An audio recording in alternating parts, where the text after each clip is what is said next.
Public के साथ साथ सीसीटीवी कैमरा भी शॉक में थे। चंडीगढ़ में हुआ बड़ा बवाल। देखिए इस तरीके से देखिए हाउस की गरिमा को खराब मत कीजिए। इतिहास में पहली बार हुआ ऐसा कुछ। छुप छुप के तो सुना था भाई साहब, लेकिन अब तो खुलेआम खुला चोरी हो रही है। एक दूसरे के नाम से सब पॉलिटिशियन खेला कर रहे हैं। चलो ये तो सदियों से चलता ही आ रहा है। चंडीगढ़ मेयर इलेक्शन में एक के बाद एक ट्विस्ट आ रहे हैं। ट्विस्ट नंबर 1, वैसे तो इलेक्शन शुरू होने से पहले ही रिजल्ट सबके सामने था। ट्विस्ट नंबर 2, 8 वोट्स को इनवैलिड अनाउंस करना। ट्विस्ट नंबर 3, सुप्रीम कोर्ट ने रिजल्ट को चेंज किया। अब मैं आप सभी को सारे ट्विस्ट 1 बाय 1 एक्सप्लेन करता हूँ। ट्विस्ट नंबर 1, वैसे तो इलेक्शन शुरू होने से पहले ही रिजल्ट सबके सामने था। ये मैं इसलिए कह रहा हूँ क्योंकि चंडीगढ़ के म्युनिसिपल कॉर्पोरेशन में टोटल 45 मेंबर्स हैं।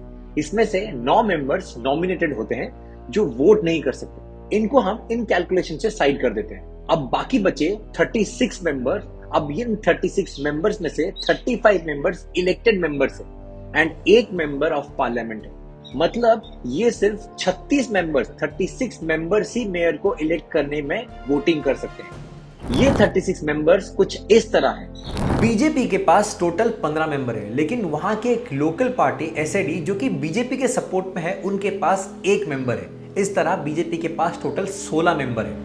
आम आदमी पार्टी के पास टोटल 13 मेंबर है। इंडियन नेशनल कांग्रेस के पास टोटल 7 मेंबर्स है। चंडीगढ़ में बीजेपी प्लस एसएडी मिलाकर 16 मेंबर्स होते हैं और आप प्लस आईएनसी मिलाकर 20 मेंबर्स होते हैं। आप प्लस आईएनसी मिलाकर 20 मेंबर होते हैं। अभी आपको फर्स्ट ट्विस्ट का आंसर मिल गया होगा।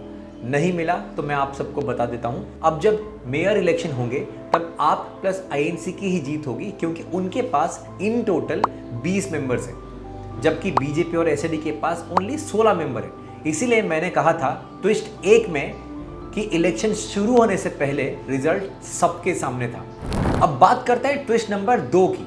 वोटिंग होने के बाद सरप्राइजिंग रिजल्ट आया और प्रिसाइडिंग ऑफिसर उन्होंने सबको अप्रैल फुल बना दिया।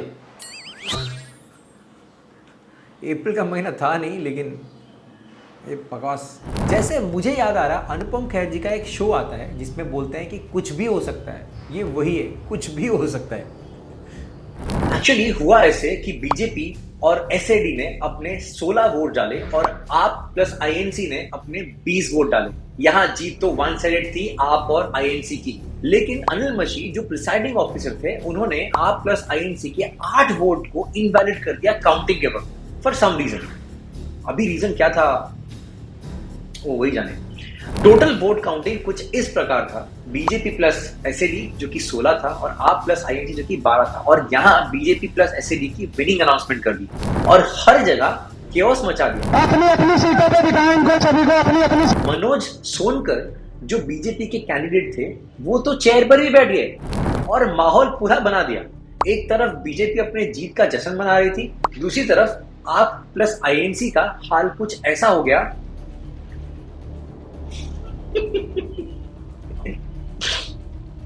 आप प्लस आईएनसी को डाउट हो गया था कि यहां कुछ तो गोलमाल है, तो उन्होंने सुप्रीम कोर्ट में जाने का फैसला किया।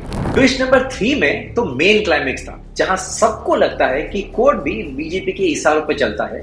वहां कोर्ट ने सबको आईना दिखा दिया। जो प्रिसाइडिंग ऑफिसर थे उनकी क्लास जज ने अच्छी तरह से लगाई और इसका फुटेज ये है। If I find that you are not giving me a truthful answer, you'll be prosecuted. Every word which you say, you'll be held liable for what you say. Just highlighting that it should not be mixed again.